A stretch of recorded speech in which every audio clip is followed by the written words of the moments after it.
Hej, jeg hedder Tina. Jeg er sygeplejerske og bestyrelsesmedlem i Antidote Danmark.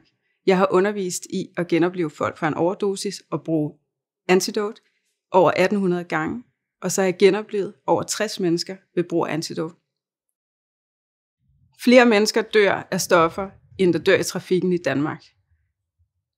Der dør ca. 250 mennesker hvert år på grund af narkorelateret dødsfald, og det tal har været stabilt i over 30 år. Det skal vi have gjort noget ved. Massiv udbredelse af Antidote kan halvere overdosisdødsfaldene i Danmark. Over 80% af alle dem, der dør af stoffer i Danmark, dør af den stofgruppe, som hedder opiater. Af opiaterne har vi blandt andet morfin, metadon, oxycodon og fentanyl. Når man finder en, der har en overdosis, vil symptomerne oftest være noget med, at vedkommende er bevidstløs eller ukontaktbar. Det kan være, at vedkommende har lidt blå læber eller blå fingerspidser. Og det er rigtig vigtigt, du holder øje med, det er vejrtrækning. Har vedkommende ikke nogen vejrtrækning, eller måske det, man vil kalde en unormal vejrtrækning, rallende lyd eller noget andet i halsen, så skal du reagere meget hurtigt.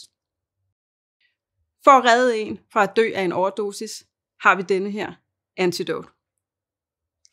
Antidoten virker kun mod opiater, men du ved aldrig, hvad du har fået af dit stof, eller hvad det er, du har købt. Så du skal altid bruge den, hvis du mistænker, at det er en overdosis. Den virker meget, meget hurtigt, inden for få sekunder, op til 1 minut.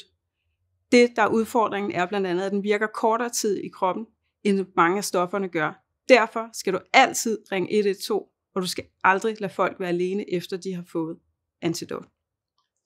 Antidoten er en næsespray. Næsesprayen skal op i næsen, og først når den er op i næsen, trykker du på den. For med det samme du trykker på den, så kommer al modgiften ud.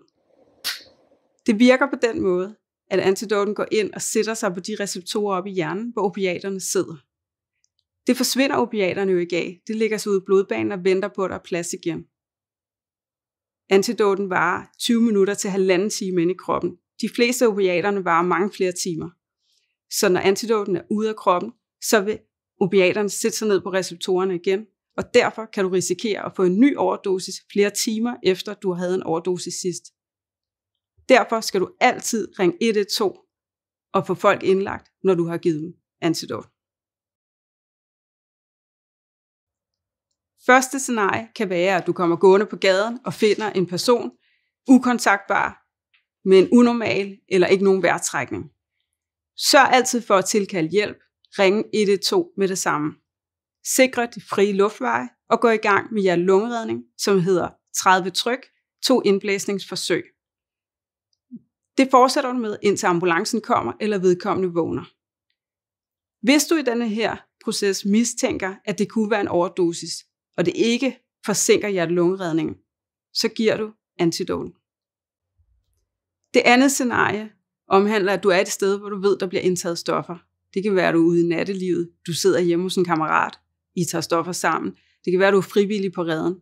Lige pludselig så er der en, der bliver dårlig, ukontaktbar og en unormal eller ikke nogen vejrtrækning. Så er det jo vigtigt, at du meget hurtigt får givet antidoten, for det er den, der redder liv. Hvis vedkommende ikke vågner hurtigt af det, så kan du overveje at give næste dosis kort tid efter, og så fortsætter I direkte over i hjerte-lungeredningen. Sikre de frie luftveje, 30 tryk, 2 indblæsningsforsøg. Det fortsætter I med, indtil ambulancen kommer, for du skal altid huske, uanset hvad, at ringe 112, når du giver Antidote. Antidoten er en næsespray. Den fungerer på den måde, at du putter den op i næsen, og først når du har den op i næsen, trykker du på den, for med det samme du trykker på den, så kommer al modgiften ud. Og husk, du kan ikke gøre noget forkert ved at bruge Antidoten.